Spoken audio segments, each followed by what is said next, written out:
Welcome to English-Japanese Vocabulary. Ang vocabulary natin ngayon, Level N3. Hi!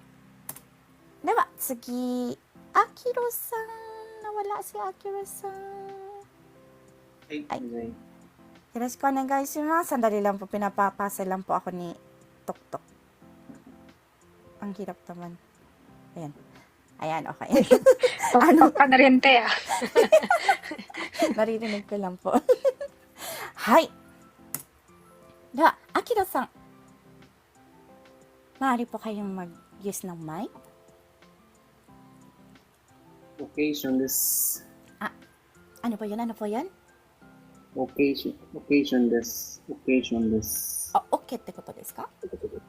Occasion this. これのこと? Hindi binabasa niya po yan. Ah, Yun nasa ano mo. ちょっと違うかな。これ、くじゃなくて、けじゃなくてくなんだ。Kasi kung occasion po, magiging ganito po ang sulat niya. Occasion.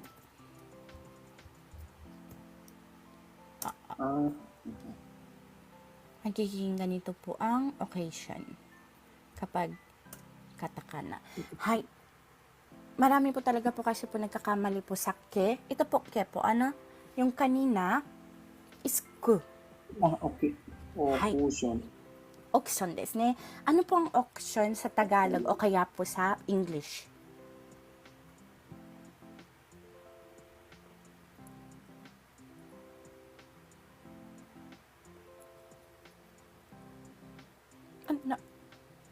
Ano po? Occasion.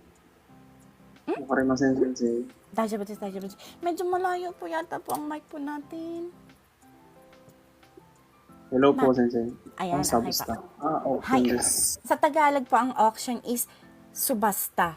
Actually, hindi ko po siya alam. Tinuro lang po sa akin ni Ate Don't. Hindi ko rin po alam sa Tagalog na may Tagalog pala po ang auction. Hi, alam ko lang po talaga is English na auction. So, dahil tinuruan po ako ng bago pong knowledge, in-apply po natin. Ano po? Hi. So, next po. Sankasuru desu. Hi. 参加するはわかりますか?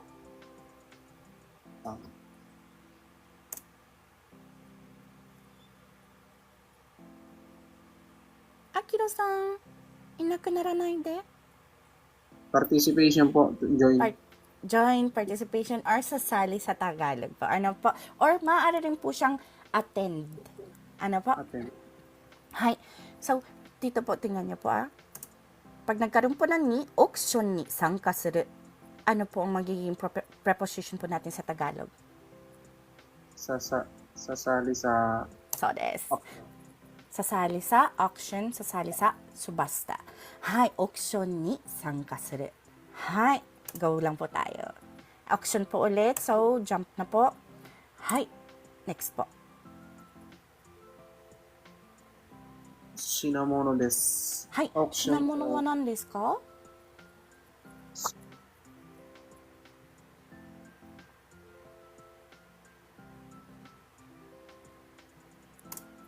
Inakunararay de, Akiro-san. Nag-iisip ata po siya. Ano po? Nay?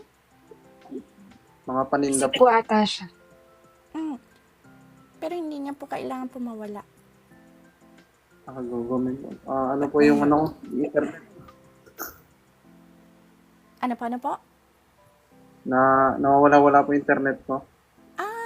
Hindi po kayo nagsasearch. Akala ko po nagsasearch kayo, kaya kayo nawawala. Kasi sa tuwing nag-a-ask po ako, nagkakape po kayo. Akala ko po nagsasearch po kayo. Hindi niyo po kailangan po mag-search po. Ano po? Hi, kasi ituturo naman po dito. Hi. Shinamono is? Paninda po. So, desu, paninda.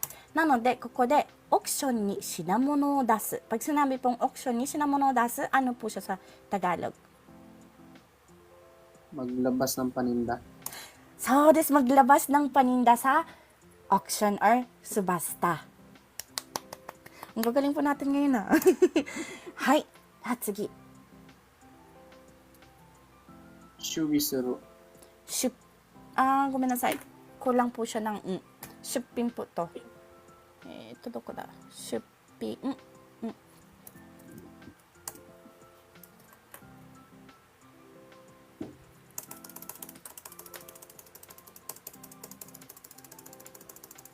ごめんね。kulang po ng ICM ko lang po, meron pong YT po si Ate Inday. Please follow, share, and like po. At Inday in JP. Yoroshiku onegaishimasu. よろしくお願いします。はい。Pag sinabi pong 出品する, alam niyo po ang meaning po ng 出品する? Hindi po. So, 大丈夫です。 paninda. Maglabas ng paninda. Hay, ito pong 出品するpo from the word pong sinamono o dasu. Kung mapapansin niyo po yung dasu at saka yung shutsu na kanji, parehas po sila po, di ba po? Kasi yung sinamono po na yung product, dinagay po dito. 出品 means maglabas. Hay, suru form po siya. 出品する, maglabas ng paninda. Maglabas ng paninda po, labas paninda po siya kapag shopping po. Maglabas ng paninda. Maglabas paninda po. Ngayon, pag linagyan po ng suru form, magkakaroon po siya ng maglabas ng paninda na po siya. Ano po? Hay. Okay po. では、次行きましょう。 Homobenji. ホームページですね。Ano po ang home page po sa sa English po? Homepage po. Opo, homepage po ang tama pong ang tama pong translation. Kaso dito po sa Japan po, pag sinabi pong homepage, ang gusto nilang sabihin is website. Hay. Nakakatawa po Imbis na homepage din po siya, website po ang gusto nilang sabihin yan dito po. Medyo may mga po kasi dito sa Japan po, mga word po na iba yung gusto nilang ibig sabihin, pero pag mga English speakers po yung makinig, akala iba yung for example po ice. Pag sinabi pong ice, ang maiisip po natin is ice na yellow. Pero ang gusto po nilang sabihin is ice cream. Kasi shortcut po nila. May mga English po, mga kanaego po dito po sa Japan po na iba po ang meaning po. Kaya pag sinabi pong homepage, website po ang gusto po nila pong sabihin po doon. Now, which is, naiintindihan naman po kasi homepage at saka website po halos parehas din lang naman po eh. Hay. Da, sige, ikimasu. Tsukuru desu. Hay, Tsukuru. homepage wo tsukuru. Homepage. Ano po siya sa Taglish po? Gumawa ng website. So des, gagawa ng website. Hay. Ayan. Pag sinabi po pala pong gumawa ng website, homepage wo tsukutte na po siya. Ano po? Hay. Kasi utos na po yung gumawa. Or kung gumawa, meron din pong past tense po, homepage wo tsukutta. Hay. Depende po kung ano pong gusto niyo i-deliver, kung nag-uutos po kayo or past tense po yung gusto niyong sabihin. Ano po? Hay. Sige, ikimasu.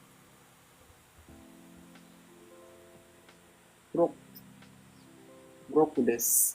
Blog desu ne. Hay. Ano po ang blog sa English? Black. So desu, vlog. Hay. Vlog po siya. Hay. Deは、こうなったらどうなりますか? Blogo hajimeru. Hay. Ano po siya sa Tagalog po? Magsimula ng vlog. So desu, magsisimulang mag-vlog po. Blogo hajimeru. Hindi niya pa po nagagawa po. Magsisimula pa lang po siya. Magsisimulang mag-vlog po. Ano po? Hay. PK-san, Akiro-san, ありがとうございます。またよろしくお願いいたします。 Ate Inday, gomenne, meron pong tanong sa baba. Ang sinamono po ba is paninda lamang po ba? Paninda po, product. Maaari rin po siyang product. Depende po sa sentence po. Hay.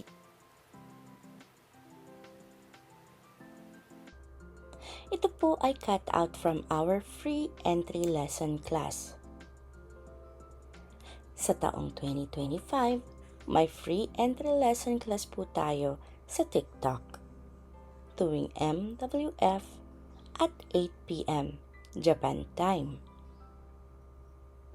Kung nais nyo pong sumali, maaari nyo po akong hanapin sa pangalang Inday in Japan o @Inday in JP. Please follow me and stalk me sa mga araw at oras na aking nabanggit. Thank you for watching and please continue supporting me, follow me, and share my videos for more contents. Maraming salamat po. Hanggang sa muli.